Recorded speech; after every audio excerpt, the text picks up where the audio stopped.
The Battle of Gettysburg, Pennsylvania, July 1st to July 3rd, 1863.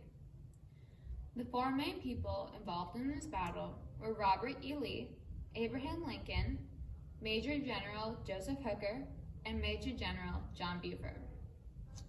Robert E. Lee was one of the best generals at the time, and he was serving for the Confederacy.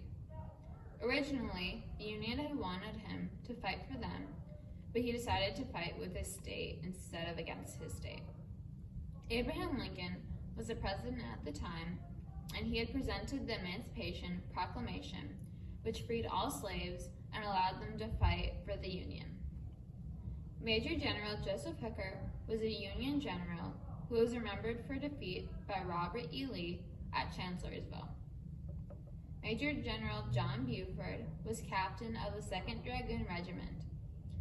His major role was in the first day of the fight, and he was fighting for the Union.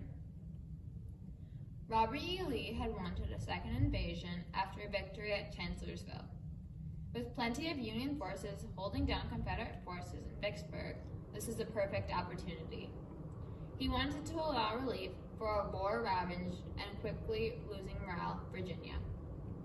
The Union quickly got the high ground, leaving Lee with uncertainty and even more passion to win.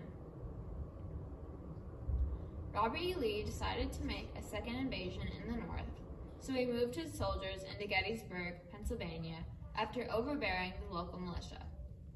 The Union was pushed to the high ground, giving them a slight advantage. On the second day, the Confederates failed to push the Union out of the high ground. The third day brought even more death than the 2 days before. Pickett's charge, which moved 12,500 Confederate soldiers into an open territory, led to 50% of the casualties on Confederate lines. On the fourth day, Robert E. Lee was waiting for an attack, but it never came. He then ordered a retreat. The Union soldiers won, even though the Confederacy started the battle. The outcome of this battle was in favor of the Northerners, because this completely throttled the political control of the Confederacy over the North, thereby safeguarding the U.S. government.